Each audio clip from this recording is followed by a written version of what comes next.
Convention hall. జయరాఘవ అన్నది మా అమ్మగారి పేరు జయలక్ష్మి, నాన్నగారి పేరు రాఘవాచార్యులు. కన్వెన్షన్ హాల్ ఎందుకు పెట్టామంటే భారతీయ మనకి సాంప్రదాయాల్లో వచ్చే అన్ని రకాలైన ఫంక్షన్స్ కూడా బారసాల దగ్గర నుంచి షష్ఠపూర్తి సహస్రచంద్ర దర్శనం కూడా ఈ హాల్లో మనం చేసుకోవచ్చు. ఈ నెలలో అత్యంత వైభవంగా ఉన్నాయి. అత్యంత ప్రజాదరణ పొందిన ఈ హాలు ఈ స్వరూప్ నగర్ ఉప్పల్లో మరొకటి లేదు.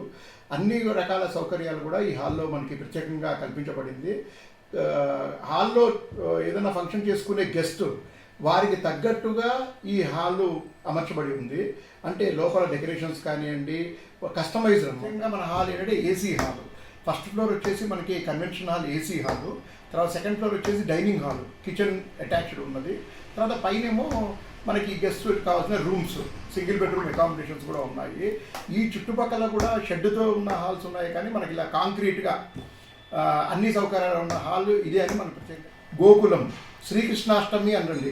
చాలా చోట్ల ఏంటంటే శ్రీకృష్ణాష్టమితో పాటు గోకులాష్టమి అని కూడా అంటారు. సో శ్రీకృష్ణుడి అంత ఇష్టమైనది ఈ ఆవు కూడా. తర్వాత సకల దేవతలు ఉంటారండి ఈ ఆవులో. మనము ఈ దేవుడు ఉన్నాడు, ఈ దేవుడు లేడు అని చెప్పాల్సిన అవసరం లేదు. అందరు దేవతలు, నవగ్రహాలు, అష్టదిక్పాలకులు, బ్రహ్మ విష్ణు మహేశ్వరులు, లక్ష్మీ అమ్మవారు అందరూ కూడా ఈ ఆవులో మనకి ఉన్నారు. ఆవుని పూజిస్తే సకల దేవత ఆరాధన జరిగినట్టే మనం భావించాలి. ఈ కామధేను గోశాల ఒక ప్రత్యేకత ఏంటంటే ఎదురుగుండా దేవస్థానాలు ఉన్నాయి. అటు వెంకటేశ్వర స్వామి, ఇటు పార్వతీ పరమేశ్వరులు మనకి వేంచేసి ఉన్నారు.